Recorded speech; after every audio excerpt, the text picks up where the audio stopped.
So, The Hunt for Red October has got to be the best submarine movie out there. It's certainly my favorite. Yes, it's better than Crimson Tide or K-19. F you 571, that movie is a pile of lies. Okay, it might not be as good as Dust Boot, but that movie is over 3 hours long. Okay, maybe there's one movie that I like better than Red October, but I want to talk about Red October because it's so well directed. It's got chill vibes, yet it's engaging. It's somehow relaxing, but also thrilling. I don't know, sometimes I put this movie on to have as background noise or even fall asleep too. Not because it's boring, but I don't know. Also, this movie's like a total dude movie. Now, notice I didn't say dudes movie. No, I mean there is literally only 2 females in this movie, and they show up for like 1 minute. Holy shit, that's Gates McFadden. What up, Dr. Crusher? So this movie came out right when boomers were hitting their 30s to 40s and getting a taste of that good suburban life, and us millennials were just being brought onto this earth, unaware of the dystopian horrors that awaited us. But the boomers lived through a different kind of dystopian horror, and that's what this movie's about.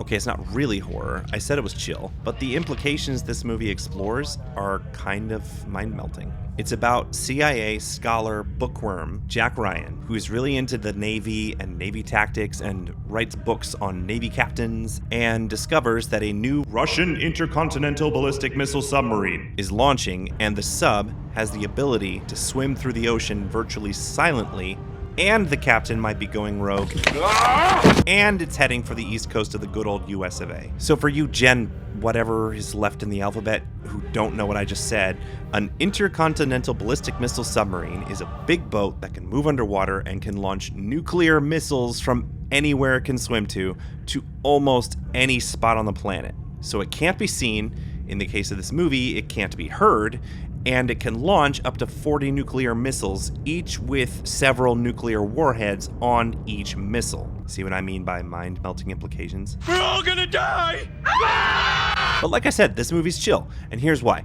The movie is about Jack Ryan and supporting cast being trained professionals who keep calm and collective under this brain-crushing knowledge. That's pretty much it. That's what this movie's about. It's about staying calm under fire, both metaphorically and literally. And every aspect of the movie's production seeks to explore that and help the audience understand this theme, but it juxtaposes it against other themes to prove its effectiveness. Themes both visual and character-driven, like claustrophobia, small spaces versus big spaces, lack of sleep, submarine battle tactics, learning to trust an adversary. The movie was directed by John McTiernan. He made this movie, Welcome to the party, pal! and this movie. You're one ugly motherfucker. Either way, it's not really a massive stretch to see that the guy could make this movie. But those 2 movies had the advantage of being action films, and this movie is not an action film. This movie is just guys talking, walking and talking, sitting and talking, standing and talking. Like, if you're paying attention, then a lot is happening. But a movie like this, you gotta do a lot to make sure the audience is actually paying attention. And Mr. McTiernan does a great job. I think he has a really good sensibility for how to keep things interesting whether or not there is action in the movie. So, let's see how it's done. We'll start with casting.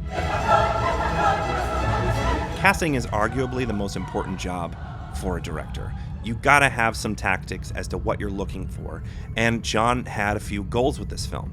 The first was to cast against type, meaning cast actors who aren't necessarily known for playing military roles. He says in the commentary that actors that usually play in those roles tend to rely on certain habits that can add cliche to the performance, and he was wanting to avoid that. It's a smart move because for these movies, you want the actors to be focusing on who their characters are and what they're trying to do in each moment, and let the military aspects of the film be the metaphorical sprinkles on the cupcake. And it shows. The director said Alec was used to kind of playing somewhat over-the-top characters, really leaning into theatricality in his performance, and he had a tough time playing this role because the director wanted him to be a more regular guy. It pays off for the other actors too, because this guy was a standout. Also, he was the writer of the film. I love what he does with his eyebrows. And can we talk real quick about Tim motherfucking Curry in this movie? How the did they pull off casting Tim motherfucking Curry into this movie? I mean, he stole the show too, but only because the man can't not add a little flavor to everything he does. Sir, we have been sabotaged. Who said anything about sabotage? Captain! Keep in mind, a lot of actors who become known for some bombastic performance are perfectly capable of playing it straight. The second goal was to cast people that made the film feel realistic, and he approached this in two ways. The first was, whoever he chose, he asked that the actors not portray their characters like a Bond film. These people, these civil servants that work for these highly secretive organizations, are either normal, rather boring people, or they're nerds. They're engineers, they're mathematicians, they look at photos and charts and numbers all day. The whole idea of Jack Ryan doing crazy stuff like throwing himself off a helicopter, which was real by the way, or shooting guns or anything like that, that's not normal for this character. Hey, that sounds familiar. Die Hard 1, John McClane is just this normal guy, you know? He's just a normal New York City cop who gets his feet cut, he gets beat up. But he's an everyday guy. Maybe they did pick the right director. So, when he's thrust into these situations, he's scared or he's stressed. The dude can barely handle flying on a regular plane with minor turbulence, so how do you think he's gonna react to this? Jack, next time you get a bright idea, you just put it in a memo. He's a fish out of water, or a fish in water, in a submarine, I don't know. And the final goal for McTiernan was to cast this guy. Sorry, I mean this guy. James Earl Jones was and still is a pantheon of an actor. That voice is just a grande cinnamon latte to the ears. Jack boy, get yourself in here. It just commands authority. But he also just looks so lovable and trustworthy. John felt this guy needed to be in the position of ultimate authority in the movie, and for everyone to not only obey his commands, but give off a sense of trust with this character. And of course, we can't forget Sean Connery, a pantheon of an actor in his own right, being the captain of the Red October. I mean, in this movie, the man is a walking, talking example of suspension of disbelief, because he's supposed to be a Lithuanian raised in Russia, but you know if the man tried to do any kind of accent, the movie would fall apart from sheer laughter. But I think it's clear the respect that this man commands is palpable. I don't want to hug him like I do James Earl Jones, but I want to give the man a firm handshake, especially with that hair. Did you know Sean designed his own hairpiece? That's a weird thing to say out loud. Okay, so you've cast everyone, and now they need to fit into the roles.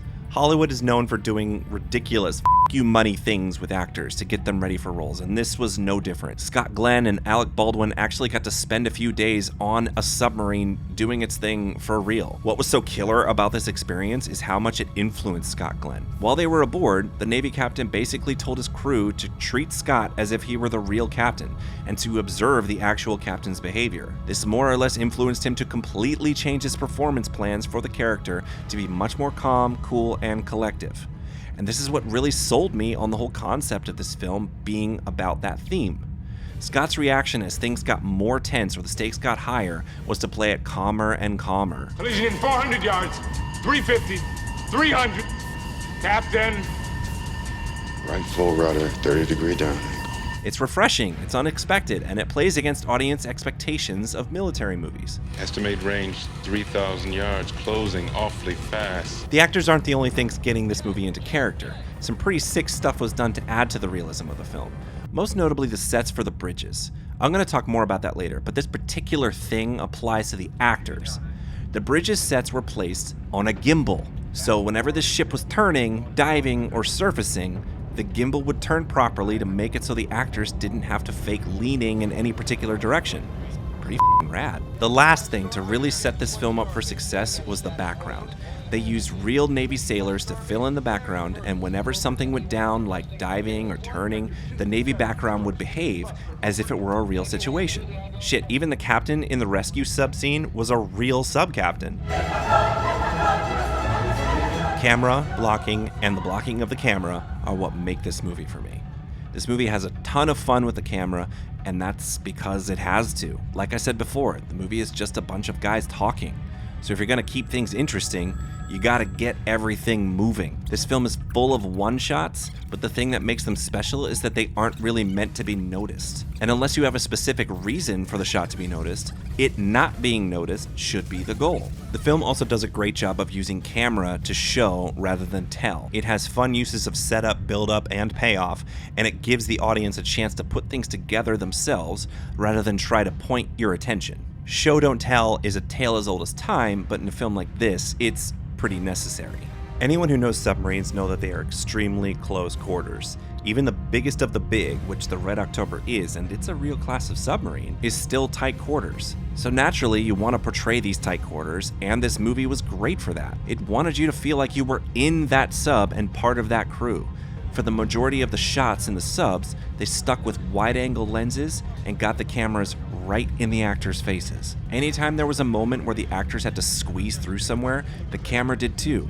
Even in shots where there was a little extra space, the director would throw in an extra cast member to keep up the look and feel of a tight space. Juxtaposing the tight spaces and claustrophobic nature of subs is the shots of how huge they are, how epic they can be. Sometimes these shots were set up separate from the tight spaces, sometimes you could cut one against the other, and sometimes you could show them both in one shot. The camera also loved to move when it didn't necessarily have to achieve different effects. I mean, check out this shot. It dollies left to right with a right to left pan, creating a minor parallax, and takes advantage of multiple layers the set provides to enhance that sweeping motion. This makes his character look powerful, full of authority, in command. And then you have this scene.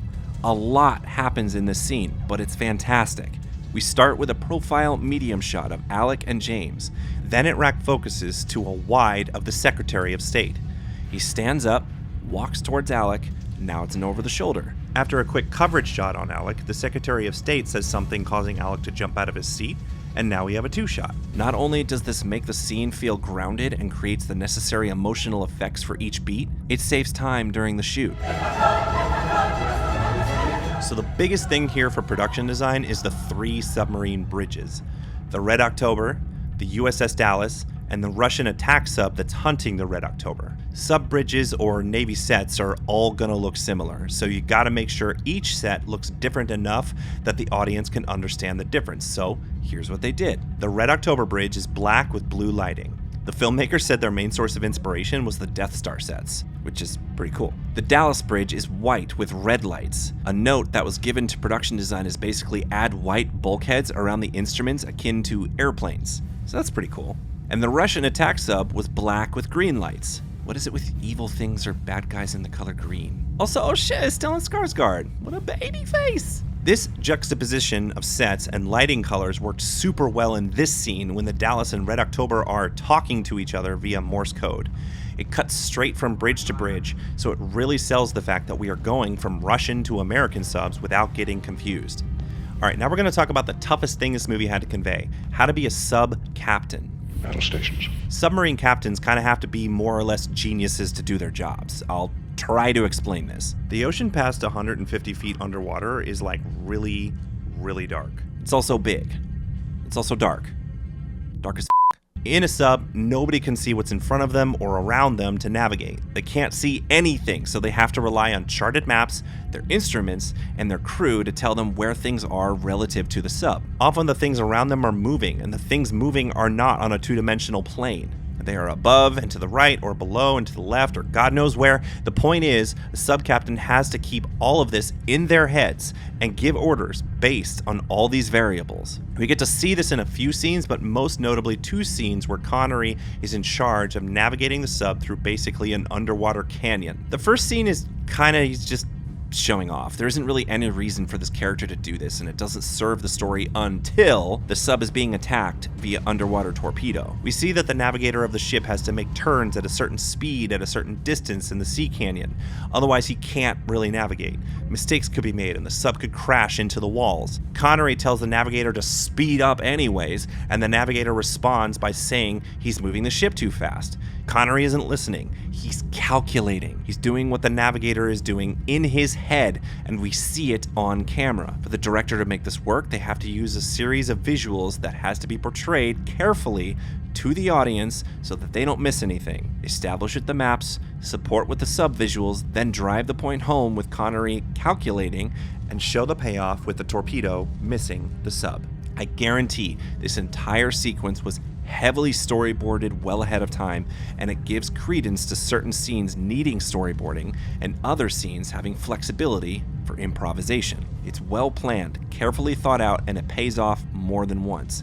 We see it again in the big sub battle at the end, and its payoff is just mwah. Speaking of chef's kiss moments, I just want to gush real quick about this movie before I finish. Ready? Okay, go. The submarine exterior of the Red October was 100% built full scale. The motion control models of the subs were huge. They shot the motion control models with smoke instead of water. This final torpedo shot has one little frame you might have missed. The aircraft carrier scenes were shot on a real aircraft carrier, the USS Enterprise. This scene with the sub, real sub. Sub and helicopter, real. Alec Baldwin dropping off a helicopter, real. Editing wasn't a huge thing in this movie due to lots of one-shots, but I love this little moment.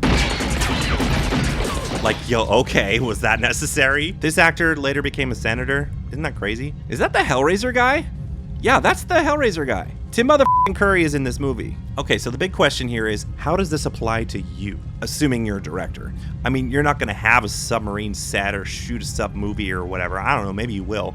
But the techniques that apply to this movie apply to any movie with certain themes that need to be conveyed. For this movie, it was claustrophobia, calm under fire, realistic portrayal of Navy sublife. Every movie has themes that can be articulated and accentuated with your actors, camera uses, blocking, production design, and a lot more. Any smart director is asking themselves, how should the scene play out based on what it's trying to say? Try to avoid simple over-the-shoulder shots if you can think of something more interesting. Don't avoid it entirely. Sometimes people just need to talk to each other. But if there's something else to do, do it. Use every tool at your disposal to establish your themes at every turn. And finally, especially in this day and age, consult with your writers before they decide to make up quotes by Christopher Columbus. And the sea will grant each man new hope, as sleep brings dreams. Christopher Columbus. Yeah, the colonizing asshole never said that. Hi friends, hope you enjoyed this little analysis of one of my favorite movies, certainly my favorite sub-movie. I'm planning on being much more consistent with the director-driven analysis videos, so please press that subscribe button, click that bell to get notified, and give her the old like-a-roo to make that algorithm happy. If you have your own thoughts on this movie, or you have a suggestion on movies that deserve their own analysis, pop a comment and let me know. Thanks for watching, comrades.